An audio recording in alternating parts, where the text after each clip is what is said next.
എന്തായിരുന്നാലും UDF 100 seat. ഈ തെരഞ്ഞെടുപ്പിന്റെ ആദ്യഘട്ടത്തില് ശരിച്ചേട്ടൻ ആര് ജയിക്കുമെന്ന ചോദ്യം സ്വാഭാവികമായിട്ടും മാധ്യമപ്രവർത്തകർ എന്നുള്ള അല്ലെങ്കിൽ നമ്മുടെ എല്ലാവരും നമ്മളെന്താണ്ട് കവടി നിരത്തുകാരാണെന്നുള്ള മട്ടില്ല ആളുകൾ ചോദിക്കും, നമുക്ക് ഇതെല്ലാം അറിയാമെന്നുള്ള മട്ടില്. പക്ഷെ എന്നോട് ചോദിച്ചപ്പോൾ ഞാൻ ഒരു വ്യക്തിപരമായ കാര്യം പറയാൻ പോവാണ്. ഞാൻ പറയും വ്യക്തിപരമായി എന്നോട് ചോദിച്ചാൽ ഇടതുപക്ഷ മുന്നണി ജയിക്കണം എന്നാണ് എൻ്റെ അഭിപ്രായം. അപ്പോൾ അതെന്താ കാര്യം? പക്ഷെ ഞാൻ പറയും പൊളിറ്റിക്കലി അതെല്ലാം സംഭവിക്കാൻ പോകണമെന്ന് എനിക്കറിയാം. ഞാൻ പറഞ്ഞു, കഴിഞ്ഞ 9 വർഷക്കാലമായിട്ട് എൻ്റെ പെൻഷൻ മുടങ്ങിയിട്ടില്ല. പത്രപ്രവർത്തക പെൻഷൻ ലഭിക്കുന്ന ഒരാളാണ് ഞാൻ. എനിക്ക് മുടങ്ങിയിട്ടില്ല. ഈ ഗവൺമെൻറ് അത്തരം കാര്യത്തിൽ കാണിച്ച ഒരു ശുഷ്കാന്തിയെ ഞാൻ മാനിക്കുന്നു എന്ന് ഞാൻ പറഞ്ഞു. എന്നെപ്പോലെ ഒരു പ്രമുഖ പത്രത്തിൽ നിന്ന് റിട്ടയർ ചെയ്തൊരു മനുഷ്യൻ്റെ അവസ്ഥ ഇതാണെങ്കിൽ, ഒരു സാധാരണക്കാരായി 2000 രൂപ 1500 രൂപ കിട്ടുന്ന മനുഷ്യന് മുടങ്ങിയിട്ടില്ല എന്ന് പറയുമ്പോൾ വലിയ വില, എത്രയോ മടങ്ങ് വലിയ വിലയാണ് അവരുടെ, അതുള്ളവരാണ്. അപ്പം ഞാൻ പ്രതീക്ഷിച്ചത് ആ പെൻഷൻ്റെ വില ഈ തെരഞ്ഞെടുപ്പ് ഫലത്തിൽ പ്രതിഫലിക്കുന്നതാണ്. പക്ഷേ ഈ തെരഞ്ഞെടുപ്പ് ഫലത്തിൽ പ്രതിഫലിച്ചിരിക്കുന്ന അതല്ല. അതിനപ്പുറത്തെ ജനങ്ങളെ തങ്ങൾ വ്യക്തികളും മനുഷ്യരും ജനാധിപത്യത്തിന്റെ ഭാഗമാണെന്ന് തോന്നലിൽ നിന്ന് അകറ്റിയത് കൊണ്ടാണ്. തീർച്ചയായും അതാണ് ഞാൻ പറയുന്നത്. പാലവും റോഡും കെട്ടിയുള്ള വികസനവും പെൻഷൻ കൊടുത്തുള്ള വികസനവും മാത്രമല്ല ജനങ്ങളെ തെരഞ്ഞെടുപ്പിൽ വോട്ട് ചെയ്യാൻ പ്രേരിപ്പിക്കുന്നത്. അത് ആദ്യം തിരിച്ചറിഞ്ഞത് കമ്മ്യൂണിസ്റ്റ് പാർട്ടിയാണ്. ആ കമ്മ്യൂണിസ്റ്റ് പാർട്ടി അത് രണ്ടും, ഏത് ഈ പറയുന്ന ക്ഷേമം എന്ന് പറഞ്ഞ അവസാന നിമിഷം കുറെ കൊടുക്കുക, പിന്നെ കിഫ്ബിയുടെ ഒരു കണക്കുമില്ലാതെ KM അബ്രഹാം തീരുമാനിക്കുന്ന പോലെയുള്ള രീതിയിലുള്ള കുറെ പാലങ്ങൾ ഉദ്ഘാടനം ചെയ്യുക, ബ്രിട്ടാസ് പറയുന്ന പോലെയുള്ള ഏതെങ്കിലും മാർക്കറ്റിംഗ് ഏജൻസിയെ കൊണ്ട് ഇത് ചെയ്യിക്കുക, പഴയ AKG സെന്ററിൽ കൊണ്ടുപോയി നികേഷിന് വൻ തുക കൊടുത്ത് സോഷ്യൽ മീഡിയ പ്രചരണത്തിന് ഏൽപ്പിക്കുക. ഇതൊന്നും കമ്മ്യൂണിസ്റ്റ് പാർട്ടിയുടെ ഒരു വളർച്ചയുടെ ലക്ഷണമല്ല, അധപ്പതനത്തിന്റെ ലക്ഷണമാണ്. SRC ഈ മാർക്സിസ്റ്റ് പാർട്ടിയിൽ ഒന്നാമത് സംഘടന മുമ്പൊക്കെ നമ്മൾ കേട്ടിട്ടുള്ളത്, ഒരു ഇലക്ഷൻ കഴിഞ്ഞാൽ എത്ര സീറ്റ് എത്ര വോട്ട് ഓരോ സ്ഥാനാർത്ഥിക്ക് കിട്ടും എന്നതിനെക്കുറിച്ച് വരെ കണക്ക് കൂട്ടാനുള്ള മാപിനി കൈവശമുള്ള ഒരു വിഭാഗമായിട്ടാണ്. കണക്കൂട്ടൽ പിഴയ്ക്കത്തില്ല, കറക്റ്റായിരിക്കും. ആ തരത്തിൽ ഈ കണക്കൂട്ടൽ കുറേ നാൾ കൊണ്ട് പിഴച്ചുകൊണ്ടിരിക്കാൻ കാരണം എന്താ? ഇത് കമ്മ്യൂണിസ്റ്റ് വേറെ പാർട്ടിയിൽ വേറെ കടന്നു ഈ പാർട്ടിക്കകത്ത് വന്നിട്ടുള്ള മറ്റേ ബാഹുല്യമുണ്ടല്ലോ, അതിൻ്റെ ഔദ്യോഗിക സ്ഥാനങ്ങളിലും അതുപോലെ നേതൃ സ്ഥലങ്ങളിലുമൊക്കെ പലരും ഇതുമായി യാതൊരു വിധത്തിലുള്ള പുലബന്ധം പോലുമില്ലാത്ത ആളുകളുണ്ട് എന്ന് ഞാൻ പറയുന്നത് തെറ്റാണെങ്കിലും എനിക്ക് പറയാതിരിക്കാൻ നിവൃത്തിയില്ല. അത്തരം ആളുകളുടെ ചില കണക്കുകൂട്ടലുകളും കാര്യങ്ങളും ഞാൻ നേരത്തെ ഇവിടെ സൂചിപ്പിച്ചാണ് നിങ്ങളോട്. മുകളിൽ നിന്ന് അടിച്ച് പറഞ്ഞിരിക്കുകയാണ് ഇത്ര വോട്ട് അവിടെ കിട്ടിയിരിക്കണം, അതിൽ 10 വീട് നിങ്ങൾ നോക്കിക്കോളും, 15 വീട് മറ്റേ ആൾ നോക്കിക്കോളും, ഇങ്ങനെയൊക്കെ പറഞ്ഞു പോയാൽ ആ പോക്കേ ഉണ്ടാവുള്ളൂ, പോകേണ്ട ആൾ പോകില്ല. അതാണ് സംഭവിച്ചുകൊണ്ടിരിക്കുന്നത്. എൻ്റെ വ്യക്തിപരമായ അനുഭവം പറയാം. ഞാൻ കവടിയാർ വാർഡിലാണ് താമസിക്കുന്നത്. എനിക്ക് ഇടതുപക്ഷ സ്ഥാനാർത്ഥിയുടെ ഒരു സ്ലിപ്പ് പോലും കിട്ടിയില്ല. എനിക്കങ്ങനെയൊക്കെ പറയാൻ പറ്റില്ല, ഞാൻ പറയുകയില്ല. എല്ലായിടത്തും കൊടുക്കണമെന്നുള്ളതാണ് നമ്മുടെ അഭിപ്രായം. അതിന് UDF 101 സീറ്റ്. VD സതീശൻ, അതെ, എന്നാലും VD സതീശൻ പറഞ്ഞ വാക്ക് ഏതാണ്ട് ആയിട്ടുണ്ട്. അടുത്തേക്ക് വരുന്നു. അതിന് ചാനലുകളൊക്കെ കൂടി ആക്കിയതാണോ ഒന്നും എനിക്കറിയില്ല കേട്ടോ. ഞാൻ അങ്ങനെയും പറഞ്ഞേക്കാം. ഞാൻ ഒരു ദോഷയ്ക്കെതിർക്കാണ് കാര്യത്തിൽ. ആണ് ഞാൻ പറഞ്ഞത്. അല്ല, മാധ്യമ വിമർശനം കമ്മ്യൂണിസ്റ്റുകാർക്ക് വേണ്ടതാണ്. പക്ഷെ ഒരു ലിമിറ്റ് കഴിഞ്ഞ് മാധ്യമങ്ങളെ ശത്രുക്കളായി പ്രഖ്യാപിക്കാൻ പാടില്ല. പക്ഷെ അവരുടെ കുറവുകൾ പറയാനും ചൂണ്ടിക്കാണിക്കാനും ഉള്ള ധാർഷ്ട്യം വേണം. ധാർഷ്ട്യം തന്നെ വേണ്ടി വരും ചിലർക്ക്. അത് പ്രകടിപ്പിക്കുകയും വേണം. അങ്ങനെയൊക്കെയുള്ള കാര്യങ്ങൾ കൊണ്ട് ഇനി നമുക്ക് CPM ഇടതുപക്ഷ മുന്നണിയുടെ വോട്ടിംഗ് ശതമാനത്തിലേക്ക് ശ്രദ്ധിക്കണം. അതാണ് പ്രധാനം. പക്ഷെ അത് ഒരുപാട് സമയം എടുക്കും. ഇതിപ്പോ 3 റൗണ്ടോ 4 റൗണ്ടല്ലേ? 4 റൗണ്ടായോ? നമുക്കിനി UDF സർക്കാരിലേക്ക് കിടക്കണ്ടേ? നമുക്ക് UDF സർക്കാർ രൂപീകരിക്കണ്ടേ? എല്ലാം CPM നന്നാക്കാൻ നടന്നിട്ട് അതിന്റെ പേരിൽ കുറെ ചീത്ത കേട്ടാണ് ഉത്തമൻ പാർട്ടി നന്നാക്കാൻ നടക്കുന്നവൻ. ഇനിയിപ്പോ അതിന്റെ കഥ പറഞ്ഞിട്ട് കാര്യമില്ല, ശവത്തെ കുത്താൻ പാടില്ല. ഞാൻ അങ്ങനെ പറയുന്നത്. എനിക്ക് കമ്മ്യൂണിസ്റ്റ് പാർട്ടി ശവമല്ല. ജീവനുള്ള ഞാൻ 40 സീറ്റിൽ കൂടുതൽ കിട്ടും ഞാൻ പറഞ്ഞു. ഞാൻ 45. അല്ല, അപ്പൊ 45 സീറ്റ്, പക്ഷെ 38 ഉള്ളു. അതിൽ കുറഞ്ഞു പോയി. കുറച്ച് സീറ്റ് വരും. പിണറായി ഒക്കെ ജയിക്കും. ഇനി എന്താ നമുക്ക് പുതിയ ഇതേക്കുറിച്ച് അപ്പോൾ അടുത്തത് നമ്മുടെ മുഖ്യമന്ത്രി UDF മന്ത്രിസഭ വരുമെന്ന് ഏകദേശം ഉറപ്പാണ്. UDF മന്ത്രിസഭ രൂപീകരിക്കേണ്ടതുണ്ട്. അപ്പോൾ UDF മന്ത്രിമാർ ആരൊക്കെ ഉണ്ടായിരിക്കണം, ആര് മുഖ്യമന്ത്രിയാകും എന്നതിനെക്കുറിച്ചുള്ള പാനലിസ്റ്റുകളുടെ ചർച്ചയിൽ പങ്കെടുക്കേണ്ടതുണ്ട്. എന്നിരുന്നാലും മലബാറിലെ ഫലങ്ങൾ ഒരു വിലയിരുത്താൻ പ്രകാശ് നമ്മുടെ വിഷ്വലിലുണ്ട്. പ്രകാശ് മലബാറിൽ ഏത് ലെവലിലാണ് വരുന്നത്? മാർക്സിസ്റ്റ് പാർട്ടി തകർന്നടിഞ്ഞോ അതോ ഓക്സിജൻ ഇട്ട് നിൽക്കുകയാണോ? മലബാർ മേഖലയെ സംബന്ധിച്ചിടത്തോളം ആദ്യം വോട്ടെണ്ണലിന്റെ ആദ്യഘട്ടത്തിൽ തന്നെ കൂടി പോസ്റ്റൽ വോട്ടുകൾ എണ്ണി തുടങ്ങി 7 മണിയോട് കൂടി തന്നെ പോസ്റ്റൽ വോട്ടുകൾ എണ്ണി തുടങ്ങിയപ്പോൾ തന്നെ UDFന്റെ ആധിപത്യമായിരുന്നു. കാസർഗോഡ് ജില്ലയും കണ്ണൂർ ജില്ലയും മലപ്പുറം അതുപോലെ വയനാട് കോഴിക്കോട് മലപ്പുറം തുടങ്ങിയ എല്ലാ ജില്ലകളിലും UDFന്റെ ആധിപത്യമായിരുന്നു. UDF തരംഗം തന്നെ എന്ന് പറയാം. മഞ്ചേശ്വരത്ത് ആദ്യം കാസർഗോഡ് ജില്ലയെ സംബന്ധിച്ചിടത്തോളം മഞ്ചേശ്വരത്ത് ആദ്യ പടിയിൽ സുരേന്ദ്രൻ മുന്നിട്ടുണ്ടെങ്കിലും പിന്നീട് UDFന്റെ സ്ഥാനാർത്ഥി മുന്നേറുന്ന ഒരു അവസ്ഥയായിരുന്നു. പിന്നീട് കാസർഗോഡിനെ സംബന്ധിച്ചിടത്തോളം കാസർഗോഡ് തൃക്കരിപ്പൂരിൽ സന്ദീപ് വാര്യർ മുന്നേറുന്ന ഒരു സാഹചര്യം ഉണ്ടായി. UDFനെ സംബന്ധിച്ചിടത്തോളം ഇതൊരു UDF തരംഗം തന്നെയാണ്. കോഴിക്കോട് ജില്ല നോക്കുമ്പോൾ കോഴിക്കോടും ഇതുപോലെ തന്നെ എല്ലാ മണ്ഡലങ്ങളിലും UDFന്റെ തരംഗം തന്നെയായിരുന്നു. മലപ്പുറം സംബന്ധിച്ചിടത്തോളം 14 മണ്ഡലങ്ങളെടുത്തോളം എല്ലാ മണ്ഡലങ്ങളിലും പൊന്നാനി കയ്യിൽ നിന്ന് പോകുന്നൊരു സാഹചര്യം LDFന് ഉണ്ടായി. പൊന്നാനിയും തവനൂരിൽ VS ജോയ് മുന്നേറുന്ന ഒരു സാഹചര്യമാണ്. തവനൂർ മണ്ഡലത്തിൽ തിരുരങ്ങാടി മലപ്പുറം മണ്ഡലത്തിൽ PK കുഞ്ഞാലിക്കുട്ടി വൻ ഭൂരിപക്ഷത്തോടു കൂടി മുന്നിട്ട് ഒരു സാഹചര്യമാണ്. കേരളത്തെ സംബന്ധിച്ചിടത്തോളം മുന്നേറുന്ന ഒരു സാഹചര്യം UDF തരംഗം എന്ന് തന്നെ പറയാം. അതുപോലെ തന്നെ കോഴിക്കോട് കണ്ണൂർ ജില്ലയെ സംബന്ധിച്ചിടത്തോളം പിണറായി വിജയൻ പിന്നോട്ട് പോകുന്ന ഒരു സാഹചര്യം ഉണ്ടായി. അബ്ദുൾ റഷീദ് അതുപോലെ പിണറായി മണ്ഡലത്തിൽ അബ്ദുൾ റഷീദ് മുന്നേറുന്ന ഒരു സാഹചര്യം ഉണ്ടായി. തീർച്ചയായും പിണറായി ധർമ്മടം മണ്ഡലം നമ്മൾ പരിശോധിക്കുമ്പോൾ ധർമ്മടത്ത് പിണറായിക്ക് ഒരിക്കലും പ്രതീക്ഷിക്കാത്തൊരു ഒരു തിരിച്ചടിയായിരുന്നു അത്. എന്നിരുന്നാലും വിജയിച്ചേക്കാം, പിണറായിയെ സംബന്ധിച്ചിടത്തോളം വിജയിച്ചേക്കാം. എന്നിരുന്നാലും UDFന്റെ സ്ഥാനാർത്ഥി, അതായത് KSUയിലൂടെ വന്നൊരു KSU യൂത്ത് കോൺഗ്രസ് എന്നുള്ള അബ്ദുൾ റഷീദ് മുന്നേറുന്ന ഒരു സാഹചര്യം ഉണ്ടായി. അതൊരു വൻ മുന്നേറ്റം തന്നെയാണ്. അതുപോലെ തന്നെ വടകരയിൽ KK രമ മുന്നേറുന്നു. KK രമയെ സംബന്ധിച്ചിടത്തോളം TP ഇന്ന് മരിച്ചൊരു ദിവസമായിരുന്നു. അതുപോലെ തന്നെ ഇന്ന് വൻ മുന്നേറ്റമാണ് KK രമയെ സംബന്ധിച്ചിടത്തോളം വടകരയിൽ ഉണ്ടായത്.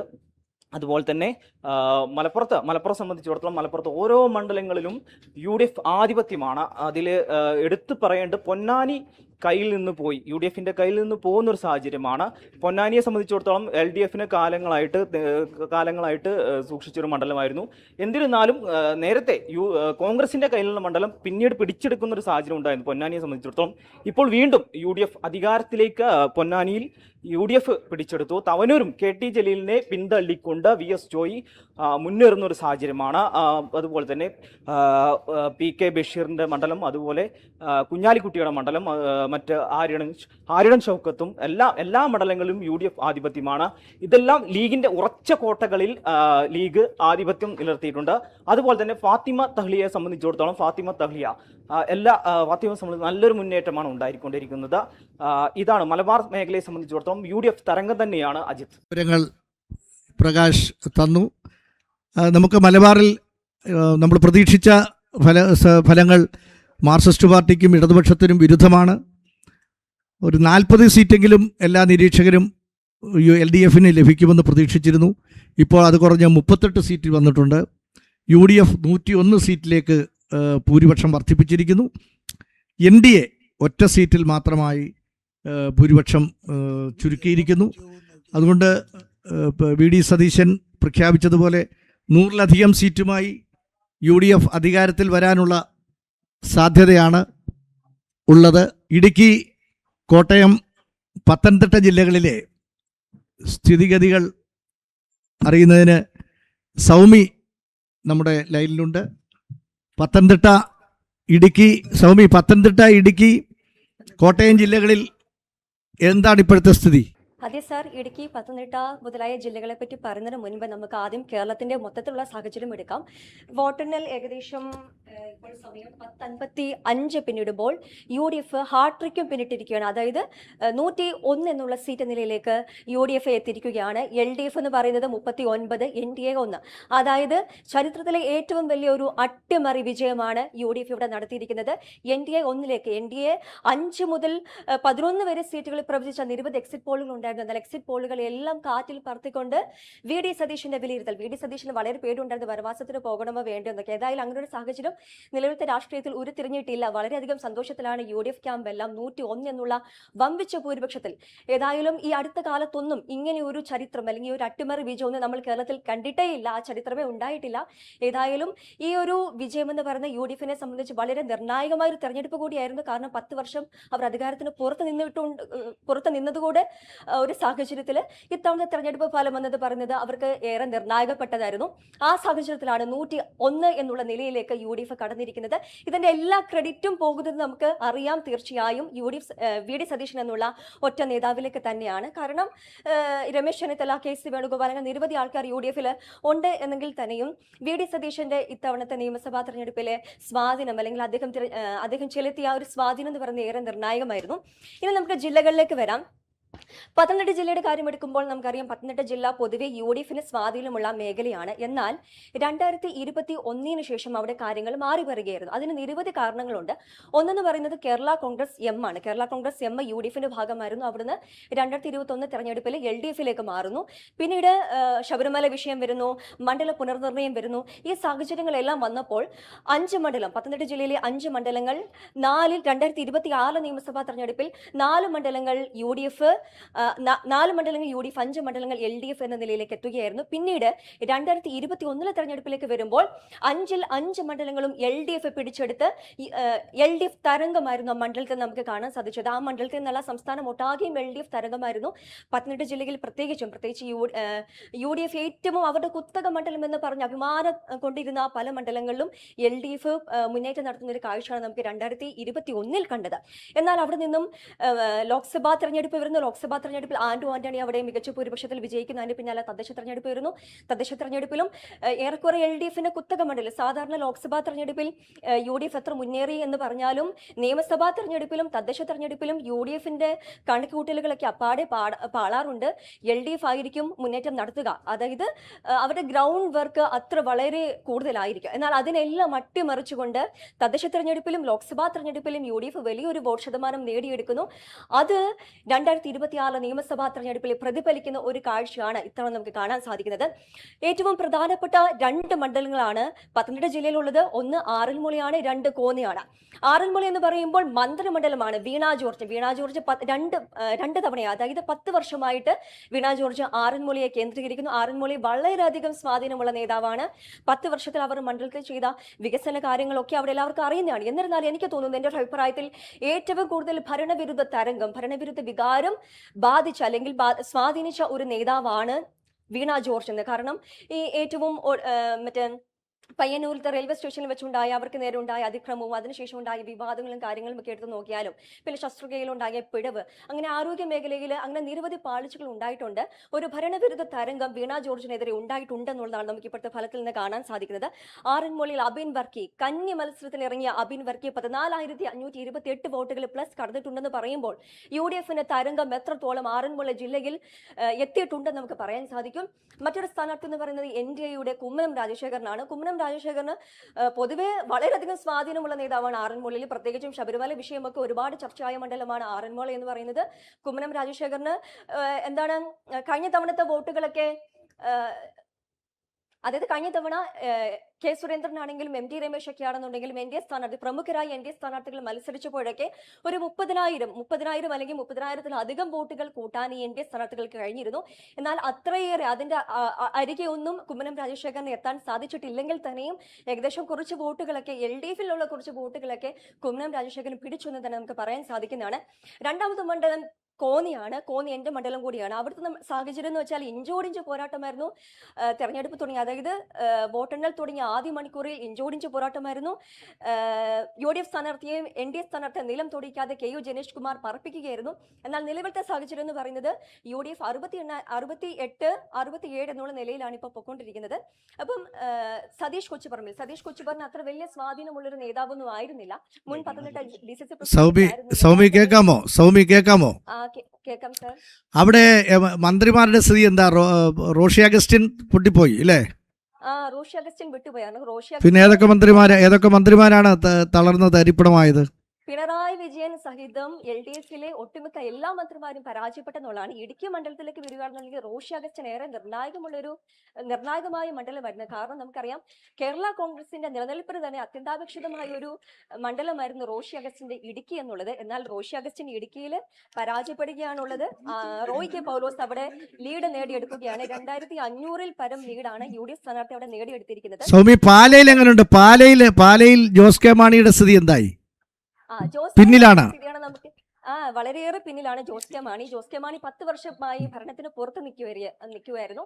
മാണി സി കാപ്പനായിരുന്നു 10 വർഷമായിട്ട് അവിടെ ജില്ലയിൽ, അതായത് പാലയിൽ മുന്നിട്ട് നിന്നിരുന്നത്. എന്നാൽ ഇപ്പോഴത്തെ സാഹചര്യം നോക്കിയാൽ മാണി സി കാപ്പനെ അട്ടിമറിക്കാൻ ജോസ് കെ മാണിക്ക് കഴിഞ്ഞിട്ടില്ല എന്നുള്ളതാണ് ഏറ്റവും വലിയ ഒരു കാര്യം. അതായത് ഏപ്രിൽ 9-നാണ് KM മാണി, അതായത് അധികാരനായ KM മാണി അന്തരിച്ചത്. അതേ ദിവസം തന്നെയാണ് മണ്ഡലത്തിൽ നിയമസഭാ തെരഞ്ഞെടുപ്പ്. PC ജോർജിന്റെ സ്ഥിതി എന്താ? PC ജോർജ് എത്ര സ്ഥാനത്തായി? PC ജോർജിന്റെ കാര്യം പറയുകയാണെന്നുണ്ടെങ്കിൽ PC ജോർജ് 1 കോടി രൂപയുടെ ബെറ്റൊക്കെ കഴിഞ്ഞ ദിവസം വെച്ചിരുന്നു. എന്നാൽ അതൊന്നും അദ്ദേഹത്തിന് കയ്യിൽ നിന്ന് ആകെ പോയൊരവസ്ഥയിലാണ് PC ജോർജിന്. ഇപ്പം അദ്ദേഹത്തിന് നിലനിർത്താൻ സാധിച്ചിട്ടില്ല. അവിടെ UDF സ്ഥാനാർത്ഥിയാണ് പാലയിൽ മുന്നിട്ട് നിൽക്കുന്നത്. അതായത് കേരള കോൺഗ്രസിന്റെ സ്വന്തം, അതായത് നേരത്തെ മുമ്പ് കേരള കോൺഗ്രസ് ജോസഫ് ആയിരുന്നു മത്സരിച്ചിരുന്നത്. അവിടെ നിന്നും ആ സീറ്റ് മേടിച്ച് കോൺഗ്രസ് ആണ് ഇപ്പോൾ മത്സരിക്കുന്നത്. അതുകൊണ്ട് കോൺഗ്രസ് സ്ഥാനാർത്ഥിയാണ് ഇവിടെ ഏറ്റവും മുന്നിട്ട് നിൽക്കുന്നത്. PC ജോർജൊക്കെ ഏറ്റവും പിന്നിൽ പോയി എന്നാണ് അർത്ഥം. കാരണം മുസ്ലിം വോട്ടുകളൊന്നും അദ്ദേഹത്തിന് ഏകീകരിക്കാൻ കഴിഞ്ഞില്ല. മുസ്ലിം വോട്ടുകളൊക്കെ നേരെ UDF സ്ഥാനാർത്ഥിയിലേക്ക് എത്തിയെന്നാണ് നമുക്ക് കാണാൻ സാധിക്കുന്നത്. അതായത് തീവ്രവാദികൾ എന്നടക്കം മുസ്ലിങ്ങളെ PC ജോർജ് വിളിച്ചിട്ടുണ്ടെന്ന് അധിക്ഷേപിച്ചിട്ടുണ്ടായിരുന്നു. അതൊക്കെ അദ്ദേഹത്തിന് തിരിച്ചടിയായി മാറിയിട്ടുണ്ടെന്നാണ് ഇപ്പോഴത്തെ ഫലം നമുക്ക് കാണാൻ സാധിക്കുന്നത്. ഏറ്റവും പ്രധാനപ്പെട്ടത് സാർ പറഞ്ഞതുപോലെ പാലയിലെ കാര്യമാണ്. ജോസ് കെ മാണിയുടെ ഭാവിക്ക് തന്നെ അദ്ദേഹത്തിന്റെ നിലനിൽപ്പ് തന്നെ. അത് കേരള കോൺഗ്രസ് എമ്മിന്റെ കാര്യം വിട്ട് കേരള കോൺഗ്രസ് എങ്ങനെയെങ്കിലും അത് അവർക്ക് എന്തെങ്കിലും ചെയ്യാൻ കഴിയും അടുത്ത തെരഞ്ഞെടുപ്പിൽ. എന്നാൽ പാലയില് ജോസ് കെ മാണിയുടെ അവസ്ഥ എന്ന് പറയുന്നത് വളരെ പരിതാപകരമാണ്. അദ്ദേഹത്തിന്റെ ഭാവി ഇനി എന്താകുന്നത് അനിശ്ചിതത്വത്തിൽ തുടരുകയാണ്. കാരണം പാലയിൽ നിന്നും അവസാനത്തെ ബസ്സായിരുന്നു ജോസ് കെ മാണിക്ക് ഉണ്ടായിരുന്നത്. അവസാനത്തെ ബസ്സും ജോസ് കെ മാണി നഷ്ടപ്പെടുത്തിയിരിക്കുന്നു എന്നുള്ളത് നമുക്കിപ്പോൾ കാണാൻ സാധിക്കുന്നത്. ഇനിയിപ്പോ എന്താകും അദ്ദേഹത്തിന്റെ പുതിയ തീരുമാനങ്ങൾ, രാഷ്ട്രീയ തീരുമാനങ്ങൾ? ഇനി മറ്റൊരു സാധ്യത എന്ന് പറയുന്നത്, സാധ്യത ഉണ്ടായിരുന്നത് ജോസ് കെ മാണി പാലായിൽ പരാജയപ്പെടുകയും ഇടുക്കിയില് റോഷി അഗസ്റ്റിൻ ജയിക്കുകയും ചെയ്യുകയായിരുന്നുണ്ടെങ്കിൽ പാലയിലുള്ള, അല്ലെങ്കിൽ ജോസ് കെ മാണിക്ക് കേരള കോൺഗ്രസ് എമ്മിന്മേലുള്ള പേടി അയയുകയും റോഷി അഗസ്റ്റിൻ അവിടെ ആ ഒരു നിലയിലേക്ക് എത്തുകയും ചെയ്യുമായിരുന്നു. എന്നാൽ ആ അവസ്ഥയുമില്ല. പാലയിൽ ജോസ് കെ മാണി ഇടുക്കിയിലാട്ടെ റോഷി അഗസ്റ്റിൻ കേരള കോൺഗ്രസ് എമ്മിന്റെ കാര്യത്തിൽ ഒരു പിടി നഷ്ടപ്പെട്ടിരിക്കുകയാണ്. ഇനി എന്താണെന്നുള്ളത് നമുക്ക് കാണാൻ സാധിക്കും.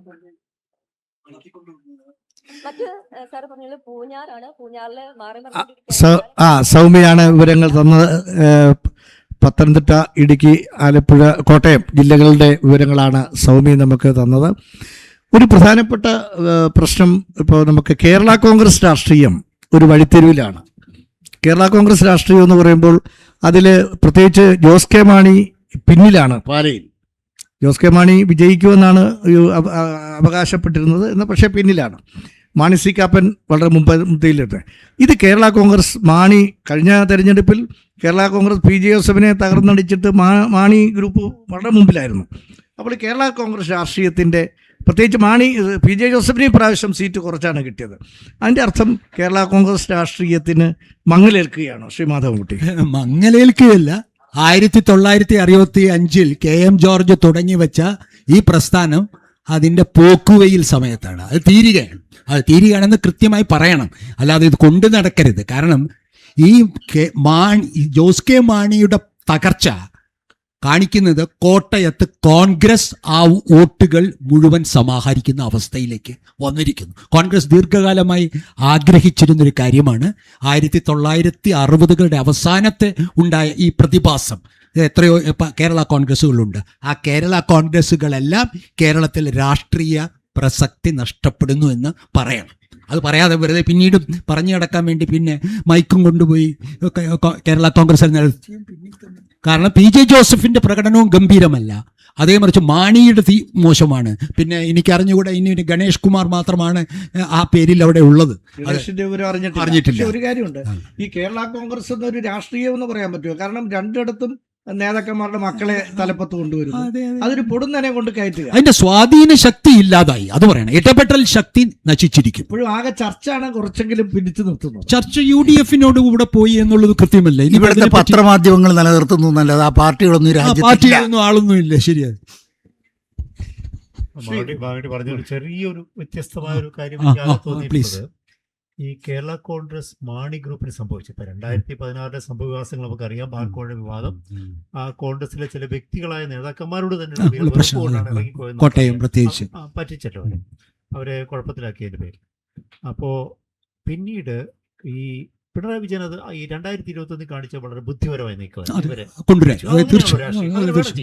കൊണ്ടുവന്നു. അതോടുകൂടി ഒരിക്കലും പലപ്പോഴും അപ്രാപ്യമായിരുന്ന ഒരു വോട്ട് ബാങ്കിനെ ഇങ്ങനെ സമാഹരിക്കാൻ കഴിഞ്ഞു. പക്ഷെ അവിടെ സംഭവിച്ചെന്താ, കെ എം മാണി അല്ല ജോസ് കെ മാണി അല്ല. കറക്റ്റ്. ജോസ് കെ മാണി എന്ന് പറയുന്ന ഒരു വലിയ വീട്ടിലെ കുട്ടി മാത്രമാണ്. ഇന്നും അത് മാറിയിട്ടില്ല. അപ്പൊ തന്നിലേക്ക് ജനങ്ങളെ ആകർഷിക്കുന്ന ഒന്നും അദ്ദേഹം ഇതുവരെ കാണിച്ചിട്ടില്ല. നല്ല മനുഷ്യനായിട്ട് വ്യക്തിപരമായ ഒരു കമന്റ് ആയിരുന്നു. 100%. മാർമവശത്ത് എന്താ സംഭവിച്ചു വെച്ചാൽ പി ജെ ജോസഫ് അദ്ദേഹത്തിന്റെ രോഗാതുരനായിരുന്നു, എല്ലാ കാലത്തും നമുക്കറിയാം. അതിനു പുറമെ ഇപ്പൊ വളരെ വീക്കായി. പക്ഷെ പി ജെ ജോസഫ് വളരെ തന്ത്രപരമായ നിലപാടുകൾ സ്വീകരിച്ചു. പി ജെ ജോസഫ് UDF അങ്ങ് ഉറച്ചു നിന്നു. ഇപ്പൊ ഇവരൊരുമാതിരി ഞങ്ങൾ വേണം നിങ്ങളെ അങ്ങോട്ട് വന്ന് രക്ഷിച്ചോളാം എന്ന് പറഞ്ഞപ്പോൾ വേണ്ട ഞങ്ങൾ ഇവിടെ നിന്നോളാന്ന് പറഞ്ഞു എന്നുള്ളതാണ് സത്യം. ഇപ്പുറത്ത് എന്ത് സംഭവിച്ചു വെച്ചാൽ UDF പല റൗണ്ട് ഇവരുമായി ചർച്ച നടത്തി, ജോസ് കെ മാണിയുമായിട്ട് ഇങ്ങോട്ട് പോരാൻ പറഞ്ഞു. അപ്പൊ എന്താണ്, റോഷി അഗസ്റ്റിൻ രഹസ്യമായി അപ്പുറത്ത് പോയി ധാരണയുണ്ടാക്കി ജോസ് കെ മാണിയുടെ അജണ്ട പൊളിച്ചു. അതോടുകൂടി റോഷി അഗസ്റ്റിനെ തോൽപ്പിക്കേണ്ട ഉത്തരവാദിത്തം ജോസ് കെ മാണിയുടേതായി. കാരണം താൻ പാലായിൽ തോക്കുകയും റോഷി അഗസ്റ്റിൻ അവിടെ ഇടുക്കി ജയിക്കുകയും ചെയ്താൽ കേരള കോൺഗ്രസ് റോഷി അഗസ്റ്റിന്റെ കയ്യിലിരിക്കും. അപ്പൊ ഒരു കാര്യം കൂടി, റോഷി അഗസ്റ്റിൻ റോമൻ കത്തോലിക്കനും അദ്ദേഹത്തെ തോൽപ്പിക്കുന്നയാൾ യക്കബേറ്റുമാണ്. അത് ആലോചിച്ച് നോക്കും. അപ്പൊ കേരള കോൺഗ്രസ് രാഷ്ട്രീയത്തില് വന്നിരിക്കുന്ന മാറ്റം. അപ്പൊ എന്റെ അഭിപ്രായത്തില് ഇനി പള്ളിക്ക് നേരിട്ട് വേണമെങ്കിൽ RSSുമായിട്ട് ബന്ധപ്പെടാം, അല്ലെങ്കിൽ സതീശനോട് വരാം. ഈ ചരക്കുകളെ ആവശ്യമില്ല കേരള കോൺഗ്രസ് ചരക്കിന്. വളരെ ചരിത്രപരമായ സംഗതിയാണ് അജിത്ത്. അത് കോൺഗ്രസ് പ്രസ്ഥാനത്തിന്റെ അടിവേര് വെട്ടിക്കൊണ്ടാണ് ഈ സാധനം ഉണ്ടാവുന്നത് 65-ൽ. പക്ഷെ ഒരു കാര്യം, കേരള കോൺഗ്രസ് എപ്പോഴും ചർച്ചിന്റെ പിന്തുണയില്ലാതെ കേരള കോൺഗ്രസുകൾക്ക് രണ്ടിനും നിലനിൽപ്പില്ല. പക്ഷെ ഇപ്രാവശ്യം അവർ ഔട്ട്റൈറ്റ് UDF-ന് സപ്പോർട്ട് ചെയ്തോടുകൂടി പള്ളിക്ക് കാര്യം നടത്തണമെങ്കിൽ നേരെ അവിടെ ഡൽഹിയിൽ പറഞ്ഞാൽ മതി. അതാണ് സ്ഥിതി. അല്ലെങ്കിൽ ഈ കേരളത്തിൽ വല്ലതുമാണെങ്കിൽ സതീശനോട് പറഞ്ഞാൽ മതി. അല്ലാതെ എന്തിനാണ് ഇവരുടെ ഒഴിമൊന്ന് മാണിയും ജോസഫിനെയും അവർക്ക് എന്ത് കാര്യം? പക്ഷെ സതീശന് വലിയ ഭൂരിപക്ഷം ഉണ്ടായിട്ടില്ല. 3500. അതൊരു നല്ല മത്സരം നടക്കുന്ന മണ്ഡലമാണ്. 10,000 വോട്ട് ജയിക്കായിരിക്കും എന്റെ ഇപ്പോഴും തോന്നല്. 5 റൗണ്ടിൽ പിണറായിക്ക് തിരിച്ചു കൊണ്ടുവരാൻ വലിയ വിഷമമാണല്ലോ.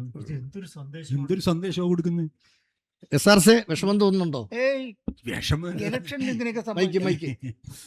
തിരഞ്ഞെടുപ്പിൽ ഇതൊക്കെ സ്വാഭാവികമല്ലേ. ഞാനിവിടെ വന്ന് നിങ്ങളിത് പറഞ്ഞപ്പോൾ തന്നെ പറഞ്ഞില്ലേ, എമർജൻസി കഴിഞ്ഞിട്ട് ഇന്ദിരാഗാന്ധി തോറ്റുപോയി. ഞാൻ പറഞ്ഞപ്പോൾ നിങ്ങൾ പറയുന്ന അവര് UDF മുന്നേ ചരിത്രം നമ്മൾ പറഞ്ഞല്ലേ. പിന്നെ വേറെ നമ്മൾ എന്തിനാ പത്രപ്രവർത്തനം നടത്തണേ?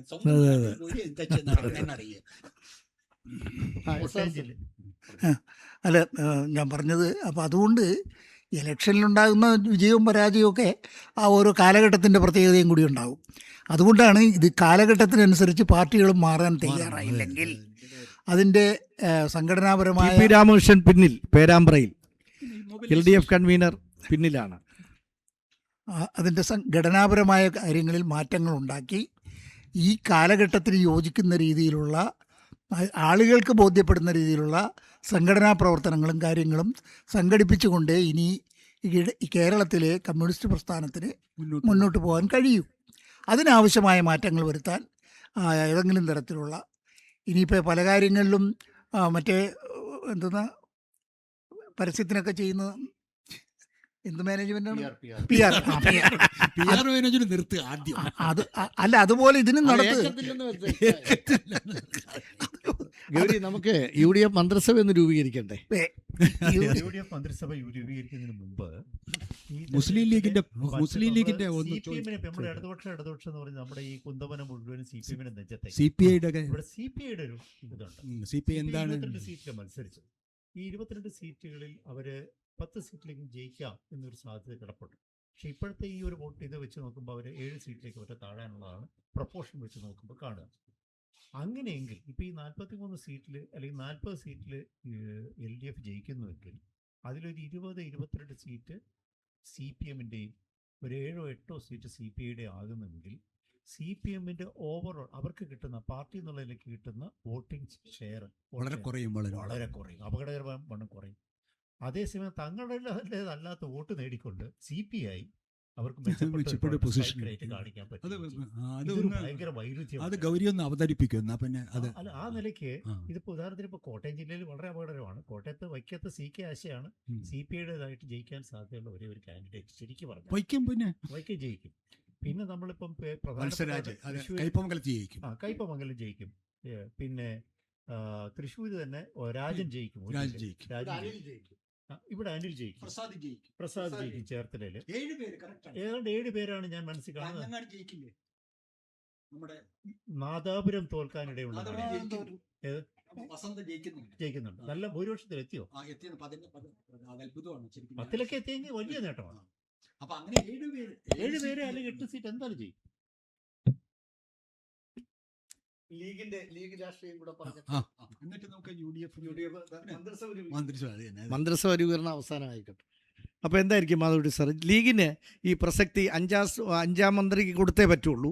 ഉപമുഖ്യമന്ത്രി സ്ഥാനം സാധ്യതയുണ്ടോ? അതോ നമുക്ക് മന്ത്രിസഭ രൂപീകരിക്കുന്നതിനെ കുറിച്ച് പറയുമ്പോൾ അതുകൂടെ ചർച്ച ചെയ്യണമെങ്കിൽ നേരത്തെ പറഞ്ഞില്ലേ VD സതീശൻ മുഖ്യമന്ത്രിയാണെങ്കിൽ വേറെ ഒന്നുമില്ല, അല്ലെങ്കിൽ സതീശനോ രമേശനോ ഉപമുഖ്യമന്ത്രി സ്ഥാനം കൊടുത്ത് പ്രശ്നങ്ങൾ പരിഹരിക്കാൻ സാധിക്കുമോ? അല്ല, എനിക്ക് തോന്നുന്നത് ജനങ്ങളത് തീരുമാനിച്ചു. ഇത്തരത്തിലുള്ള ഒരു മഹാഭൂരിപക്ഷം നൽകിക്കൊണ്ട് സതീശനെ തന്നെയാണ് മുഖ്യമന്ത്രിയെന്ന് കോൺഗ്രസിലെ ബഹുഭൂരിപക്ഷം ആളുകളും ജനങ്ങളും തീരുമാനിച്ചു. ഇനി എനിക്ക് തോന്നുന്നില്ല രമേശ് ചെന്നിത്തല അതിനു വേണ്ടി ഒരു വാശി പിടിക്കുമെന്ന്. അപ്പോൾ ആ പ്രശ്നം ഒരു പക്ഷേ പിന്നെ നമ്മൾ ശക്തി പറഞ്ഞ പോലെ ഇവരെ 2-2.5 കൊല്ലം കോൺഗ്രസ്സിൽ എന്തും സാധ്യമാണ്. 2 കൊല്ലം 2-2.5 കൊല്ലം അത് കോൺഗ്രസിൻ്റെ ഒരു ആഭ്യന്തര പ്രശ്നമാണ്. പക്ഷേ സതീശൻ തൻ്റെ പാർട്ടിയിലും UDF-ലുമുള്ള സ്ഥാനം ഉറപ്പിച്ചിരിക്കുന്നു. ആ ജയിത്തൻ മാർജിൻ അദ്ദേഹത്തിൻ്റെ കുറഞ്ഞാൽ പോലും. 2, മുസ്ലിം ലീഗ് ആയിരിക്കും ഈ തെരഞ്ഞെടുപ്പിൽ ഏറ്റവും അധികം സ്ട്രൈക്ക് റേറ്റ്, അവർ മത്സരിക്കുന്ന സ്ഥലങ്ങളിൽ ഏറ്റവും അധികം ജയിക്കുന്ന കക്ഷി മുസ്ലിം ലീഗ് ആയിരിക്കും കോൺഗ്രസിനേക്കാൾ. മുസ്ലിം ലീഗ് ഒരു മന്ത്രിസ്ഥാനവും അധികം ചോദിക്കുകയില്ല, ഉപമുഖ്യമന്ത്രി സ്ഥാനം ചോദിക്കുകയില്ല. ഇന്ത്യയിലെ അവസ്ഥയും കേരളത്തിലെ അവസ്ഥയും അവരുടെ രാഷ്ട്രീയ നേതൃത്വത്തിന് നല്ല ബോധ്യമുണ്ട്. അവർക്ക് ഈ മന്ത്രിസ്ഥാനവും ഉപമുഖ്യമന്ത്രി സ്ഥാനം ഇല്ലാതെ തന്നെ ന്യൂനപക്ഷങ്ങളുടെ അവകാശങ്ങൾ സംരക്ഷിക്കാനുള്ള സ്വാധീനം UDF-ലും കേന്ദ്രത്തിലെ കോൺഗ്രസിലും ഇന്നുണ്ട്. അതുകൊണ്ട് ഇതുവരെ പ്രവർത്തിച്ചതുപോലെ അവരെ ഒരു വർഗീയ പാർട്ടിയാക്കി ചിത്രീകരിച്ച് അവരെ RSSനെ വളർത്താൻ അവർ സഹായിക്കുകയില്ല. എന്നാലും പ്രധാനപ്പെട്ട വകുപ്പുകൾ ലീഗ് കൊടുക്കേണ്ടി വരില്ല. അവരെപ്പോഴും പ്രധാനപ്പെട്ട വകുപ്പുകൾ കൈകാര്യം ചെയ്തിട്ടുണ്ടല്ലോ. എന്ത് മുസ്ലിം ആവുമ്പോൾ മാത്രം പ്രത്യേകം എന്ത് ആലോചിക്കാൻ ഇത്രയുള്ളത്? ഇത് ഹിന്ദുക്കളുടെ ചർച്ചയൊന്നും അല്ലല്ലോ ഇവിടെ. സമൂഹത്തിൽ മുസ്ലിം അത് നമ്മൾ കൂട്ടി നിൽക്കാൻ പറ്റില്ല. കാരണം ഇപ്പൊ ഇന്ന് കേരളത്തിൽ നോക്കിക്കഴിഞ്ഞാൽ വിദ്യാഭ്യാസ രംഗത്ത് ഇങ്ങനെ കരഞ്ഞിട്ട് എന്താ കാര്യം? അവരുടെ ജനസംഖ്യാനുപാതമായിട്ടുള്ള കാര്യങ്ങൾ അവർക്ക് കിട്ടണം. അതെന്താ തെറ്റ്? അവർ മുസ്ലിമായി പോയത് അവരുടെ കിട്ടണം. അപ്പം അത് ഞാൻ ചോദിക്കുന്നില്ല. അത് ഈ മാധ്യമങ്ങളുടെ എളുപ്പപ്പണിയാണ്. അത് വർഗീയ ഹിന്ദുത്വ മനസ്സിൽ ബാധിച്ച കേരളത്തിലെ മാധ്യമങ്ങളാണ് ഈ മുസ്ലിം ലീഗിന്റെ എത്ര വേണം അത് RSSനെ സഹായിക്കാൻ വേണ്ടി കൃത്യമായി ചെയ്യുന്നതാണ്. പക്ഷെ 5-ാം മന്ത്രിസ്ഥാനം വേണമെന്ന് ആവശ്യപ്പെട്ട് പ്രശ്നങ്ങൾ സൃഷ്ടിക്കുന്നവരെ അത് പറഞ്ഞിരുന്നില്ല. ഇനി ചെയ്യില്ല, ഇത് ചെയ്യില്ല എന്ന് ഞാൻ നിങ്ങൾക്ക് ഉറപ്പ് തരാം. 2011 മുസ്ലിം ലീഗ് കാണിച്ച ഏറ്റവും വലിയ അബദ്ധമാണ് 5-ാം മന്ത്രിസ്ഥാനം. അതാ 71-72 എന്ന് പറയുന്ന ഭൂരിപക്ഷം നിൽക്കവേ ഉമ്മൻചാണ്ടി അവര് വല്ലാതെ ഇത് ചെയ്യും. ഇന്ത്യയിലല്ല കറക്റ്റ്, ആ ഇന്ത്യയിലല്ല താങ്കൾ, ആ ഇന്ത്യ പോയി. 14 ശേഷം വേറൊരു ഇന്ത്യ, അത് തിരിച്ചറിവ് ലീഗ് എടുത്തിട്ടുണ്ട്. അതെ, കുഞ്ഞാലിക്കുട്ടിയുടെ സ്റ്റേറ്റ്മെന്റ് വളരെ വ്യക്തമാണ്. വളരെ വ്യക്തമാണ്. അല്ല, അവർക്ക് ഞാൻ ഏറ്റവും പറയട്ടെ, ഇപ്പോഴത്തെ മുസ്ലിം ലീഗിൽ ഒരു പക്ഷേ ഒരു ഹിന്ദു സ്ത്രീ ജയിച്ചേക്കും, അതിന്റെ കിട്ടിയിട്ടില്ല. അത് അത്ഭുതമാണ് അല്ലേ?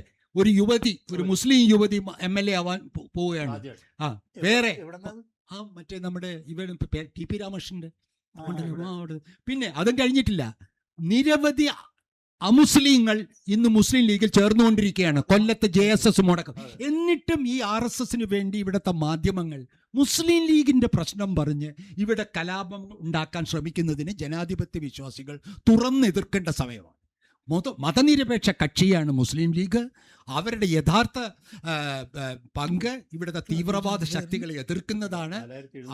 അതുകൊണ്ട് ഈ ലീഗിനെ സംബന്ധിച്ചിടത്തോളം ഇത് വലിയ ഒരു വിജയമാണ്. ഇടയ്ക്ക് മുസ്ലിം ലീഗിനെ എങ്ങനെയെങ്കിലും ഇടതുപക്ഷത്തേക്ക് കൊണ്ടുവരാൻ അങ്ങനൊരു നീക്കം CPM നടത്തിയിരുന്നല്ലോ. അപ്പോൾ അത് ലീഗ് അപ്പുറത്തേക്ക് പോയില്ല. കാരണം ലീഗ് എന്ന് പറഞ്ഞത് ഞങ്ങൾക്ക് UDFൽ നിൽക്കാൻ അനേകം കാരണങ്ങളുണ്ട്, വിടാൻ ഒരു കാരണം പോലും ഇല്ല എന്നൊക്കെ അന്ന് പറഞ്ഞിരുന്നു. അപ്പോൾ ഇനി ഭാവി രാഷ്ട്രീയം എന്ന് പറയുമ്പോൾ UDFും ലീഗ് ആ തരത്തിലുള്ള ഒരു രാഷ്ട്രീയം ശക്തമായി ഇവിടെ നിൽക്കുമോ, അതോ ഇങ്ങനെ തന്നെ മുന്നോട്ട് പോകാനാണോ സാധ്യത? എനിക്കറിഞ്ഞൂടെ ദേശീയ രാഷ്ട്രീയം. ഞാൻ വീണ്ടും കേരളത്തിനെ ഒരു തുരുത്തായി കാണാതെ ഒരു കുണ്ടുകുളം പോലെ കണ്ട് ഈ തവളകളെ പോലെ അങ്ങോട്ടും ഇങ്ങോട്ടും ചെലക്കുന്നത് നിർത്തുക. ഇവിടെ ഇന്ത്യയുടെ കീഴിൽ മോഡി ബംഗാളും ഭരിക്കാൻ പോവുകയാണ്, തമിഴ്നാട് ഒരുപക്ഷെ ഭരിക്കാൻ പോവുകയാണ്. അപ്പം ഇവിടെ വേണ്ടത് ജനാധിപത്യ മതനിരപേക്ഷ കക്ഷികളുടെ ഐക്യമാണ്. RSSനെ അതിവേഗം കേരളത്തിൽ വേരൂന്നാനുള്ള ശ്രമങ്ങൾ ശക്തിപ്പെടുത്തും. അപ്പോൾ മുസ്ലിം ലീഗ്, താങ്കൾ പറഞ്ഞ പോലെ മുസ്ലിം ലീഗിനെ ഒരിക്കലും ഒരു വർഗീയ കക്ഷിയായി മാർക്സിസ്റ്റ് പാർട്ടി ഔദ്യോഗികമായി വിലയിരുത്തിയിട്ടില്ല. ഒരു ഘട്ടത്തിൽ CPIM മുസ്ലിം ലീഗിൻ്റെ ഒരു ഐക്യമുന്നണി സാധ്യതയും പാർട്ടി ആലോചിച്ചിരുന്നു. ഇതെല്ലാം വാസ്തവമാണ്. അപ്പോൾ അതുകൊണ്ട് വളരെ ശത്രുതാപരമായ ബന്ധം മുസ്ലിം ലീഗിനോട് നിലനിർത്തേണ്ട കാര്യം ഇന്നത്തെ അവസ്ഥയിൽ ഇന്ത്യൻ കമ്മ്യൂണിസ്റ്റുകൾക്കില്ല. TK ഗോവിന്ദന്റെ ഭൂരിപക്ഷം 3800 കടന്നിരിക്കുന്നു. വളരെ വളരെ മുഖത്തടിച്ച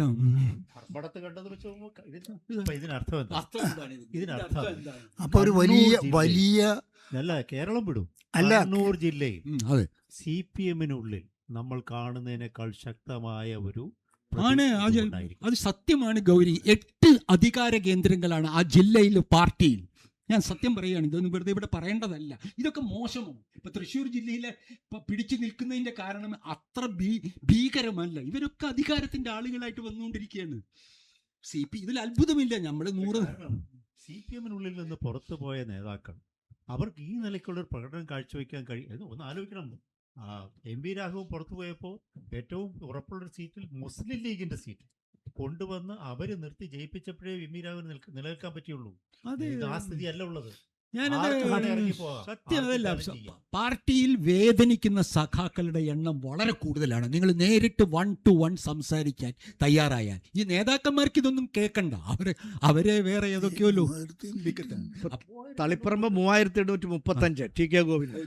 മറ്റൊന്ന്, ഈ പണ്ട് പാർട്ടി ഗ്രാമങ്ങളിൽ നിന്ന് പാർട്ടിക്കാർ പുറത്തു വന്നു കഴിഞ്ഞാൽ അവന്റെ വീട് ആക്രമിക്കുക, ബോംബ് വെക്കുക, അവനെ കൊല്ലാൻ ശ്രമിക്കുക, അത് ആ കാലം കഴിഞ്ഞു. TP ചന്ദ്രശേഖരനോട് അത് ആ കാലത്തിന്റെ TP ചന്ദ്രശേഖരൻ ഉണ്ടാവില്ല. അതൊരിക്കലും കൊടുക്കില്ല. വെട്ടാൻ ആളെ കിട്ടില്ല. അല്ല, ഇത്തവണയും അറിയാലോ, ബൈക്ക് കത്തിച്ചു, കാറ് ഇല്ല. ഇനിയൊരു കാര്യം സൂക്ഷിക്കണം. ഇത് അത് നമ്മള് ഇനി പ്രതിപക്ഷത്തായി കഴിയുമ്പോൾ അല്ല, ഒരു കാര്യം, ഈ തെരഞ്ഞെടുപ്പിന് ശേഷം അക്രമമുണ്ടാവാതെ നോക്കേണ്ട ഉത്തരവാദിത്വം ഇപ്പോഴത്തെ ഇടക്കാല സർക്കാരിനാണ്. അതിപ്പോഴേ പറയണം. CPM തോറ്റ ഇടങ്ങളിൽ അവരുടെ അണികളോട് സമാധാനം പാലിക്കാൻ മുഖ്യമന്ത്രി ആവശ്യപ്പെടണം, പാർട്ടി സെക്രട്ടറി ആവശ്യപ്പെടണം. പയ്യന്നൂർ മധുസൂദന് 310 സീറ്റ്, 310 വോട്ട്, 310 വോട്ടേ കമ്മ്യൂണിസ്റ്റ് പാർട്ടിയുടെ. അപ്പോ അത് കോട്ടയാണ്. 310 വോട്ടേ ഉള്ളതെന്ന് പറഞ്ഞാൽ ഗോവിന്ദൻ 3835 മുന്നിൽ. ഇത് നമ്മൾ ഈ ചുവരെഴുത്ത് കാണാൻ ഇവർക്കൊഴിച്ച് ബാക്കി എല്ലാവർക്കും കാണാൻ പറ്റുന്നു. അതാണ് സങ്കടം. എനിക്ക് ഈ പ്രകടനത്തിൽ അവരൊക്കെ പോയി കുത്തിയത് വേറെ കുത്തിയിരിക്കുന്നതല്ല. അത് ഈ നമ്മളുടെ സർക്കാരുള്ളപ്പോ വിളിച്ചാ വന്നിരിക്കും. അതുകൊണ്ട് നമ്മളുടെ ജനപിന്തുണയാണെന്ന് ധരിക്കുന്നത്. രഹസ്യ ബാലറ്റാണ് പ്രശ്നം ഉണ്ടായത്. ബാലറ്റാണ്. കമ്മ്യൂണിസ്റ്റുകാർ വോട്ട് ചെയ്തിട്ടുണ്ട് ഈ സർക്കാരിനെ. അതിലെ ഇത്ര വോട്ട് വരും.